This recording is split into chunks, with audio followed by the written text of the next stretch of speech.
Sono partiti alla volta di Dallas nel mese di marzo con un aeromodello progettato e realizzato fattivamente nell'arco di circa 20 mesi di lavoro e sono rientrati in Italia con un bel quarto posto in tasca, peraltro meritatamente conquistato nell'ambito della competizione internazionale SAE Aerodesign che ogni anno chiama in sfida puntualmente studenti universitari di ingegneria provenienti da ogni parte del mondo. Oggi voglio parlarvi del team AeroUD dell'Università degli Studi di Udine, composto da 7 studenti capitanati anche dal docente Luca Casarsa. Allora io chiedo subito al dottor Casarsa di spiegarci in apertura intanto quali sono le caratteristiche peculiari di questo aeromodello, così tanto per capire ciò di cui stiamo per parlare. Benissimo, l'aeromodello lo vedete qui, la caratteristica peculiare è quella di, è stato progettato per rispettare i requisiti di missione, che sono quelli di portare in volo il carico pagante maggiore. Quindi l'aeroplano è stato progettato appunto secondo questa filosofia, quindi ha una grande apertura alare, delle superfici aerodinamiche studiate per sollevare molto peso e siccome il peso si paga anche in termini di struttura di aeroplano, l'aeroplano poi è stato anche curato dal punto di vista strutturale, quindi sono stati presi degli accorgimenti per alleggerirne il peso, un utilizzo di materiali particolari, sebbene tradizionali come imposto dal regolamento di gara e basta. Ecco, marzo 2013, un momento storico certamente da ricordare, non soltanto per il risultato eccezionale che avete ottenuto e portato a casa, ma anche perché è stata in qualche modo la prima volta per l'Università di Udine e più in generale per il mondo accademico italiano, perché mai nessun altro ateneo aveva prima partecipato a questo agone. Esattamente, esattamente. Dobbiamo considerare che esiste una sfida simile in Europa, meno blasonata di Aerodesign. Noi così un po' da incoscienti abbiamo deciso di partecipare comunque a Aerodesign e si sa, la fortuna aiuta gli audaci, insomma, e quindi abbiamo aperto questa porta verso gli Stati Uniti per l'Accademia Italiana e vediamo se il prossimo futuro ci porterà altre soddisfazioni in quell'ambito. Ecco, l'incoscienza premia effettivamente. L'ho detto in apertura, circa 20 mesi di lavoro per prepararsi a questa competizione. Vogliamo spendere 2 parole anche su questa lunga fase? Sì, 20 mesi di lavoro in cui il lavoro è cominciato con una progettazione di un primo prototipo. Noi abbiamo dovuto affrontare una serie di difficoltà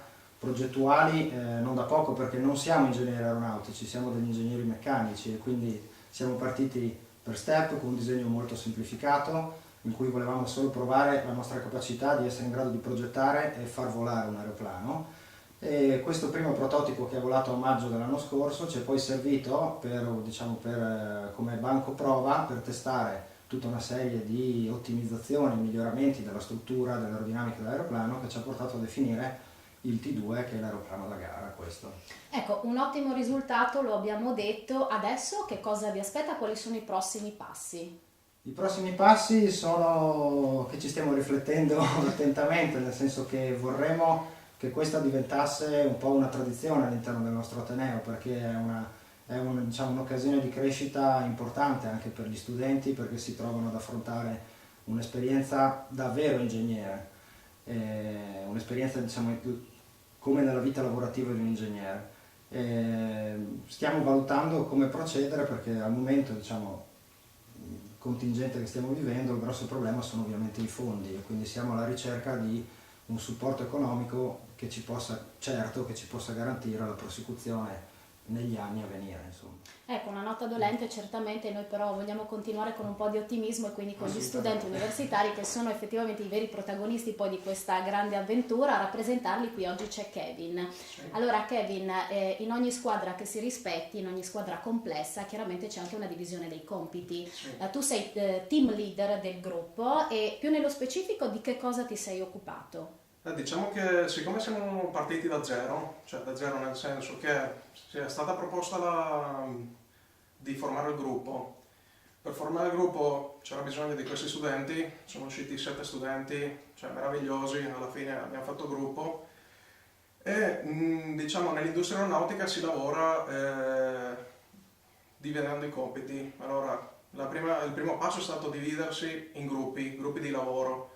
Quindi aerodinamica, strutture, impianti, motore.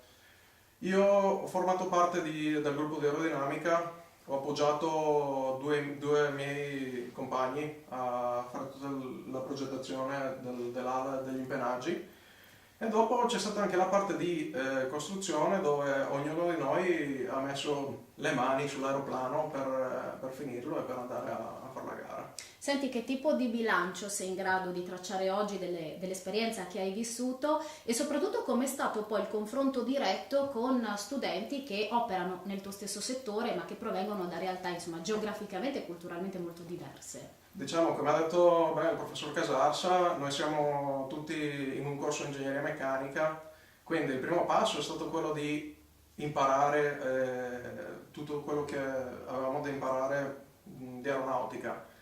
Dopo applicare tutte quelle conoscenze che ci sono, sì, che ci danno i professori nei corsi e applicarle nella progettazione e costruzione del velivolo. E comunque quando uno va fuori, cioè uno lavora qui, vede l'aeroplano, va a provare l'aeroplano, vede che funziona, eravamo tutti veramente impressionati che tutto quello che i mesi di calcoli e di lavoro sull'aeroplano siano stati pagati. E quando vai alla gara vedi che ci sono altri team che comunque non hanno affrontato, o si vede che non hanno affrontato completamente tutti i problemi in una maniera ingegneristica. Quindi hanno dei grossi problemi in gara, cosa che noi abbiamo superato ampiamente, quindi sia nella presentazione tecnica davanti alla commissione, che ci ha conferito un terzo posto, sia in tutti i voli dell'aeroplano, che dopo sommato al punteggio sia della tesi che abbiamo inviato per giustificare tutti i calcoli dell'aeroplano e le scelte, sommato quello ai voli, ci ha conferito il quarto posto nella classifica generale su 80 università. Kevin, in chiusura, qual è Sì. il messaggio più importante, più significativo, insomma, che tu ti porti dietro al termine di questa esperienza? Che cosa ti ha lasciato questa avventura? Che i lavori bisogna farli con passione, che quando si lavora con passione e quando si ha un vero team, cioè un vero gruppo di studenti che le piace quello che fa, si può arrivare lontano.